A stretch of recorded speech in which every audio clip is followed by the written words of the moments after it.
Ya. Begini Prof, saya mau tanya satu hal lagi tentang pemikiran Parecia Foucault ini. Bagaimana pemikirannya itu bisa mengubah dinamika dan mempengaruhi dinamika kekuasaan pada zamannya? Ya, kita lihat misalnya kan pada awal saja dia mungkin tidak bisa langsung merubah, tapi dia jelas sekali ada misalnya menunjukkan sikapnya yang sangat tegas tentang apa yang dilakukan untuk memperjuangkan kebenaran itu, walaupun di akhirnya misalnya harus dihukum mati karena itu. Jadi memang benar harus ada dinamika perjuangan yang harus diinikan, yang pertama itu misalnya bahwa dia benar-benar harus merasa bertanggung jawab dan berani untuk bisa menerima risiko apapun yang akan dihadapkan kepadanya. Jadi pada Foucault sendiri misalnya dia menyadari itu sebagai sesuatu hal yang memang akan mungkin sekali dihadapi, dan problemnya sebenarnya kalau kita lihat bahwa melakukan perubahan itu memang tidak mudah karena selalu akan ada misalnya tantangan. Jadi kemudian dia harus berani untuk menghadapi tantangan, bagaimanapun tantangan itu misalnya beratnya, dan dia akan tetap memperjuangkan perubahan itu, walaupun misalnya dia bisa mempertimbangkan dia tidak mungkin bersalah menang atau mungkin akan gagal, tapi itu memang satu risiko dalam setiap perjuangan. Lalu yang berikutnya sebenarnya kita juga harus melihat bagaimana misalnya dia mengungkapkan pemikirannya itu sangat signifikan untuk bisa misalnya diperjuangkan untuk dalam setiap era, setiap saat, ya. Dan itu memang dia lakukan misalnya di dalam apa yang dia kerjakan di Prancis ketika dia mencoba untuk menjelaskan tentang permasalahan Parecia itu. Dan saya pikir itu juga sebenarnya mendapat sambutan yang sangat luar biasa dari masyarakat intelektual Prancis terutama sekali. Dan mungkin juga kalau kita lihat misalnya dalam kondisi kita sekarang ini juga sebenarnya masalah kesadaran yang mulai muncul, ya. Dan ada dua memang pertentangan, ya. Pertentangan itu tidak kita lihat makin lama misalnya mungkin bisa juga semakin meningkat, tapi yang lebih mempengaruhi dan meyakinkan kita bahwa sebenarnya upaya untuk bisa menegakkan kebenaran itu misalnya kalau kita hubungkan dengan kondisi sekarang malah tidak luntur tapi juga semakin menguat. Dan itu kita lihat bukan hanya misalnya dari kalangan intelektual, dan ini kita lihat misalnya terutama sekali bagaimana misalnya pernyataan dari 174 universitas dengan profesor, dengan dosen dan mahasiswanya dan masyarakat itu. Jadi sekarang misalnya walaupun kita tidak membicarakan secara langsung pada mereka misalnya bagaimana upaya Foucault untuk menegakkan kebenaran itu, tapi di lingkungan kita sendiri begitu banyak misalnya para ilmuwan masyarakat yang memang mencoba untuk berupaya melakukan upaya seperti yang dilakukan oleh Foucault itu, ya. Dan itu sebenarnya sekarang tersebar juga semuanya melalui mass media. Jadi apa yang dilakukan oleh Foucault juga sebenarnya dilakukan oleh banyak ilmuwan, banyak masyarakat, banyak emak-emak sekarang ini, ya. Dan itu sebenarnya tidak jauh berbeda dengan apa yang dilakukan oleh Michel Foucault, ya, yang dilakukan juga oleh Socrates 5.000 2.500 tahun yang lalu. Jadi begini, bisa nggak saya simpulkan, ketika ketidakbenaran merajalela, maka disitulah timbul keberanian untuk berkata benar. Ya, bisa tidak? Harus ada. Ya. Karena kalau tidak, makanya kita akan tenggelam di dalam misalnya kerusakan, kebobrokan, ya. Kita lihat sekarang misalnya tentang permasalahan Azazi, tentang misalnya permasalahan demokrasi, tentang permasalahan misalnya korupsi, tentang permasalahan yang lain yang sebenarnya sangat menggejala di dalam kehidupan kita. Memang itu kalaupun kita lihat sekarang ada upaya untuk menolak itu, selalu ada upaya juga di sisi lain yang coba mempertahankan, ya, hak-hak mereka dan keinginan mereka, walaupun mungkin mereka sendiri sadar bahwa itu sebenarnya akan merugikan bangsa dan negara, tapi mereka sebenarnya juga akan melihat konsekuensi kalau mereka misalnya bisa mengalah atau dikalahkan, karena pasti akan ada konsekuensi yang harus mereka terima juga setelah itu. Jadi itu hal yang biasa di dalam setiap perjuangan itu, pasti kalau tidak ada perlawanan, makanya perjuangan itu juga tidak begitu penting, ya.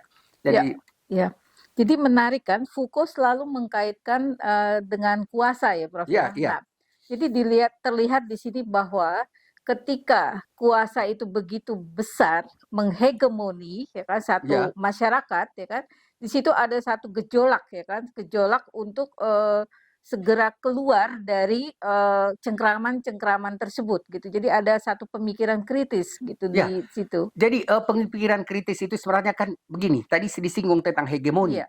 Kan hegemoni itu sebenarnya banyak sekali itu terjadi Hmm. ketika masyarakat itu mereka tidak sadar bahwa mereka itu sebenarnya didominasi pemikiran mereka oleh Hmm. misalnya kelompok penguasa atau kelompok tertentu. Hmm. Jadi hegemoni itu sebenarnya adalah model dominasi, dan dominasi itu bukan dalam bentuk misalnya kekerasan fisik, tapi Hmm. adalah dalam bentuk misalnya pembentukan kesadaran Hmm. melalui apa yang dilakukan oleh misalnya pihak-pihak yang menginginkan kekuasaan mereka itu tetap stabil, mereka tetap bisa menang, mereka tidak bisa melakukan apa yang mereka harapkan dan lakukan selama ini. Hmm. Dan oleh karena itu sebenarnya ya Paris ya itu termasuk model pencerahan, penyadaran bahwa sebenarnya apa yang dilakukan sekarang ini itu adalah sebenarnya mendukung sesuatu hal yang harus semestinya Dilakukan.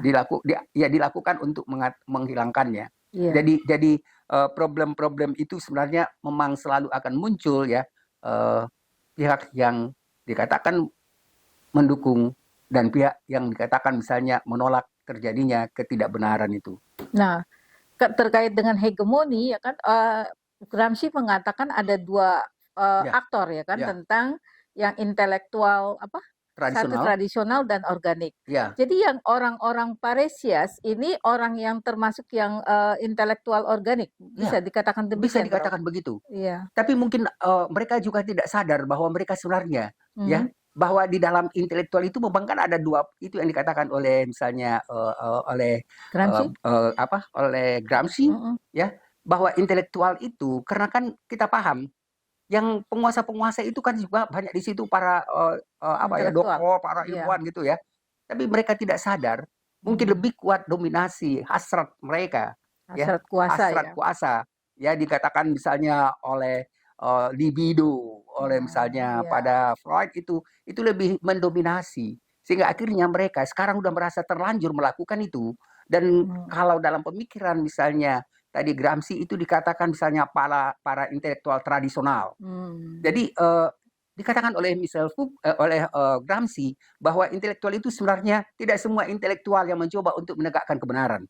Tidak semua intelektual itu misalnya masuk pada intelektual organis ya. Oh. Mereka formal saja. Tadi intelektual organis itu adalah intelektual yang sebenarnya menyadari apa tugas dan tanggung jawab dia sebagai seorang intelektual ya. Jadi tugas menegakkan keadilan, menegakkan misalnya hal-hal yang dikatakan benar itu sebagai sesuatu kebenaran yang harus juga diperjuangkan. Jadi bukan hanya misalnya di lingkungan universitas, di lingkungan akademis, tapi mereka juga harus menunjukkan itu ketika apalagi ketika misalnya situasi mengharuskan untuk bicara. Dan itu sebenarnya yang dilakukan sekarang ini oleh para profesor, ya, dosen-dosen, mahasiswa dari sekian banyak perguruan tinggi.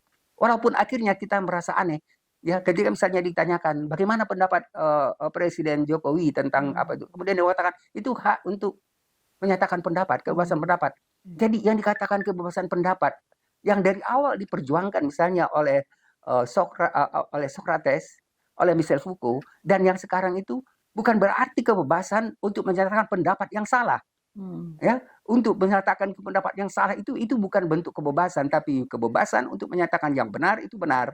Dan kemudian kalau memang tidak benar, berani untuk melakukan perubahan jika misalnya ada orang yang mengatakan bahwa itu sesuatu yang salah. Terus terang saya merasa suatu kewajiban yang besar ya untuk menyatakan misalnya yang dilakukan oleh banyak para ilmuwan kita, tokoh-tokoh kita, untuk bisa misalkan yang benar itu sebagai hal yang benar. Karena kita tidak rela negara dan bangsa ini jatuh pada kebobrokan ya. Keluar dari interest ya atau aturan-aturan yang diperjuangkan oleh para pendiri bangsa ini. Dan sekarang kelihatannya memang sudah mendekati ke hal yang dikhawatirkan itu, dan kita terutama sekali mencoba untuk mendukung bagaimana supaya kebenaran itu bisa berjalan seperti apa yang kita harapkan dan para pejuang-pejuang yang lakukan itu. Ya, tapi begini Prof, yang disebut intelektual itu kan bukan mereka yang mengenyam pendidikan formal ya kan. seperti kita lihat nih emak-emak nih ya Ya, kan itu berani kan mengutarakan kebenaran. Dia bisa tidak kita anggap sebagai aktor intelektual atau subjek etis di situ. ya, yang jelas itu ya kan sebenarnya yang dikatakan intelektual itu bukan hanya sekedar misalnya orang yang tamatan dari Pendidikan. perguruan tinggi kemudian mendapat gelar, bukan itu. Karena Bukan. sebenarnya apalagi kalau dengan kondisi sekarang, kita Iya. sendiri sekarang lebih banyak belajarnya dari media Iya. massa, dari Iya. internet, Iya. ya. Jadi sekarang itu sebenarnya kalau kita rajin, Pergeseran ya, ya. pergeseran kondisi yang kita Iya. bisa masuk misalnya kepada Hmm. apa yang disebut misalnya dengan kondisi era informasi, ada Hmm. satu apa yang menarik sebenarnya.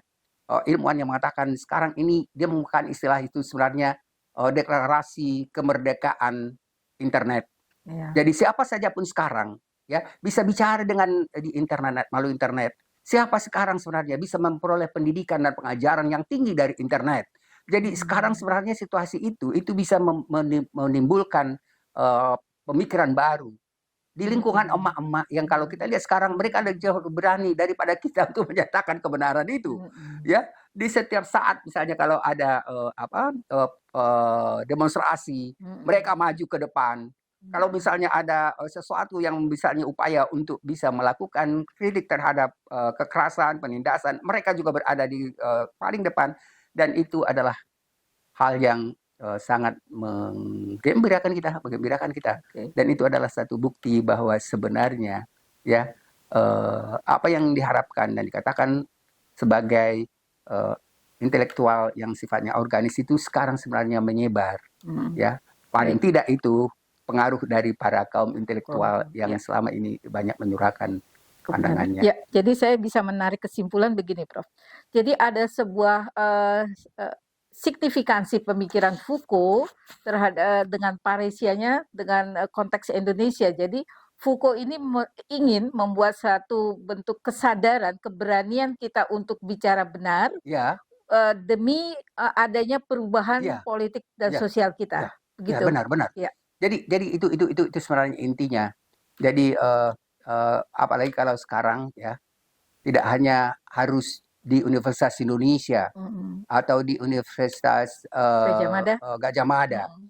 atau misalnya di Universitas Paris apa ya Amerika atau Ya. Paris yang menyatakan prinsip hak Cukup. azazi Iya. kebenaran itu dengan itu ditegakkan, tapi dia menjadi sekarang suara umum Mm-mm. yang terdapat di Di mana saja, masa. Ya. terutama sekali misalnya kalau kita rajin untuk mengikuti Mm. perkembangan mass media sekarang Ya. itu, dan itu adalah satu bentuk pendidikan baru yang bisa kita peroleh kapan dan dimanapun, dari manapun saja. Baik, terima kasih Prof. Ya, oke.